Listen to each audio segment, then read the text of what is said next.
oleh Bapak Presiden tadi dikatakan kalau Board of Peace ini kelihatan tidak sejalan dengan cita-cita bangsa Indonesia, maka dengan mudah kita bisa keluar. Oke, dua kabar yang cukup panas. Nah, yang pertama, baru-baru ini Wakil Menteri Pertahanan Indonesia membuat pernyataan yang cukup menggigit nih bos. Indonesia siap keluar dari BOP, Board of Peace, organisasi perdamaian bentukan Paman Donald, katanya jika tidak sejalan. Nah, bagaimanakah itu maksudnya? Kapan kira-kira keluarnya? Setelah ini kita cupas. Kemudian kabar kedua nanti, sinyal perang dari Timur Tengah, Iran kini semakin kuat bos. Kemlu RI bahkan kini dikabarkan sudah siaga untuk mengevakuasi WNI di Iran, bahkan beragam opsi rute telah disiapkan. Nah, bagaimanakah itu rencananya? Penasaran beritanya? Cus, Markibong, mari kita bongkar berita lengkapnya satu per satu bosku. Oke, lanjut yang pertama kita bahas terkait pernyataan Wakil Menteri Pertahanan Indonesia, Bapak Doni Hermawan Tovanto, yang menyatakan Indonesia siap keluar dari BOP, Board of Peace, jika tak sejalan dengan Indonesia. Nah, jadi admin kutip dari banyak sumber berita berikut. Tanggal 22 Februari 2026 kemarin di Makassar, Wamenhan RI Bapak Doni telah membuat pernyataan yang cukup menggigit nih bos. Beliau tegas mengatakan keanggotaan Indonesia di Board of Peace atau BOP bentukan Presiden Amerika Donald Trump itu tidak permanen dan tidak mutlak bos. Nah, artinya apa? Keanggotaan yang tidak permanen dan tidak mutlak? Artinya keanggotaan Indonesia ini bukan kontrak seumur hidup, bukan sampai maut memisahkan bos. Jadi bukan kayak membership asuransi yang auto debit dan susah cabut ya kan. Indonesia punya opsi keluar kalau mekanismenya tidak sesuai dengan kepentingan nasional.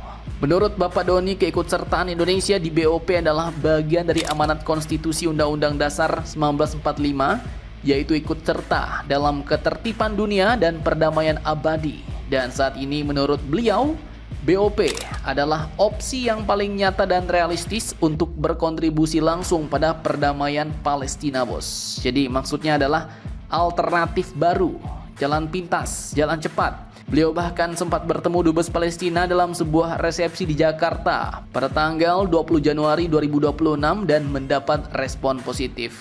Indonesia nggak cuma mau jadi penonton konferensi, bukan cuma kirim pernyataan diplomatik, tapi mau turun langsung dalam mekanisme perdamaian global. Dan yang menarik, Indonesia tidak atau belum membayar iuran 1 miliar US dollar untuk jadi anggota tetap. Jadi status Indonesia saat ini adalah non permanen dengan masa evaluasi 3 tahun bos. Nah, pertanyaannya sekarang, kalau memang tidak permanen, kalau memang ada opsi keluar katanya. Nah, kira-kira kapan nih? Dan dalam kondisi seperti apa Indonesia benar-benar akan check out alias keluar dari organisasi perdamaian bentukan Paman Donald itu? Lanjutkan lagi videonya sampai habis bosku. Oke, masih di Makassar, 22 Februari 2026, Bapak Doni Hermawan pun menjelaskan bahwa opsi Indonesia untuk keluar dari BOP tetap terbuka jika organisasi itu tidak lagi sejalan dengan kepentingan nasional Indonesia atau perjuangan kemerdekaan Palestina, bos. Jadi maksudnya ini bukan sekedar ancaman kosong nih. Nah, contohnya gimana tuh Min yang nggak sejalan? Nah, jadi mungkin misalnya nih ya, jika keputusan BOP itu justru cenderung malah merugikan Palestinanya bos. Kemudian mungkin jika mekanismenya malah condong ke satu pihak dan tidak adil. Bahkan jika kebijakan internal BOP-nya bertentangan dengan prinsip politik luar negeri bebas aktif Indonesia. Bahkan Presiden Prabowo sendiri dalam pertemuan di Istana Kepresidenan Jakarta pada awal Februari 2026 ini bersama para ulama telah menegaskan bahwa kalau BOP itu tidak membawa maslahat dan bertentangan dengan prinsip kemerdekaan Palestina, Indonesia akan mundur katanya.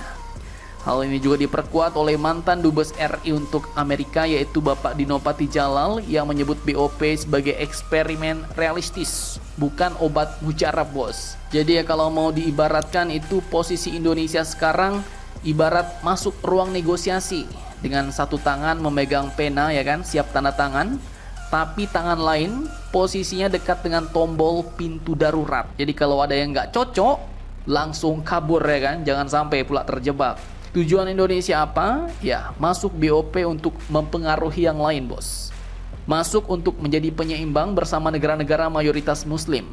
Tapi tetap siaga kalau arah anginnya berubah dan suara Indonesia kalah. Apakah ini strategi pragmatis? Iya, bos. Beresiko? Apalagi ya kan?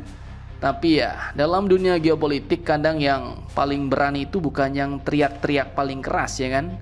Teriak-teriak doang. Melainkan yang berani masuk ke dalam arena sambil tetap siap keluar dengan kepala tegak dan siaga, menyiapkan berbagai rencana dan juga siap menerima konsekuensi-konsekuensi lain.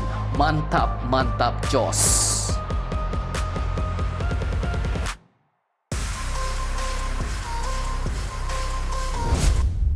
Oke, lanjut kabar kedua, sinyal perang antara Iran dan Amerika kini sepertinya makin kuat, bos.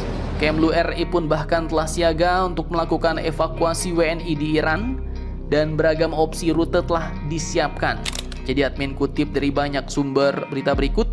Pada Senin 23 Februari 2026, Kemenlu RI lewat PLT Direktur Perlindungan WNI, Ibu Heni Hamidah, telah resmi menyatakan bahwa KBRI di Teheran telah siaga penuh. Status keamanan kini siaga 1 sudah berlaku sejak Juni 2025 dan tetap dipertahankan. Artinya apa? Ini bukan situasi biasa lagi, bos. Ketegangan antara Amerika dan Iran kini makin panas. Meskipun diplomasinya jalan, namun di Washington DC, pada 19 Februari 2026, Presiden Donald Trump telah memberi ultimatum 10-15 hari terkait program nuklir Iran. Bahkan laporan menyebut armada besar Amerika sebanyak 16 kapal perang, 40.000 personel, dan 7 skadron udara sudah disiagakan di Timur Tengah, bos. Dan ini bukan sekedar latihan baris berbaris. Ini show of force level dewa perang. Nah, di sisi lain, Teheran, Iran pun belum menunjukkan tanda-tanda untuk mundur, bos. Iran kini dikabarkan siap bertahan, bahkan mereka telah menyiapkan rudal-rudal balistik untuk menjaga marwahnya di tanah Iran. Kalau dua raksasa ini benar-benar bentrok, nah siap-siap, bos. Timur Tengah bisa jadi papan catur api. Dan posisi Indonesia kini pun gak cuma pelangak-pelongo bae. Di Teheran, KBRI sudah menyiapkan berbagai opsi jalur evakuasi WNI. Mulai dari darat, laut, bahkan kemungkinan udara, semuanya disiapkan. Dan komunikasi dengan warga diperketat. Jadi kalau Kemlu sudah menyiapkan rute evakuasi, itu sinyalnya sudah jelas banget, bos. Dunia sedang menahan nafas. Tapi harapannya semoga diplomasi bisa menang. Karena ya, kalau perang pecah di Iran, bukan cuma rudal yang terbang-terbang, bos, tapi harga minyak juga ikut lepas landas. Siap-siap BBM mahal. Nah, jadi bagaimana menurut tentang hal ini? Jangan lupa komentar, tetaplah kalian barbar, dan jangan santuy terus. Demi Indonesia tangguh, salam Indomax Indo Magazines.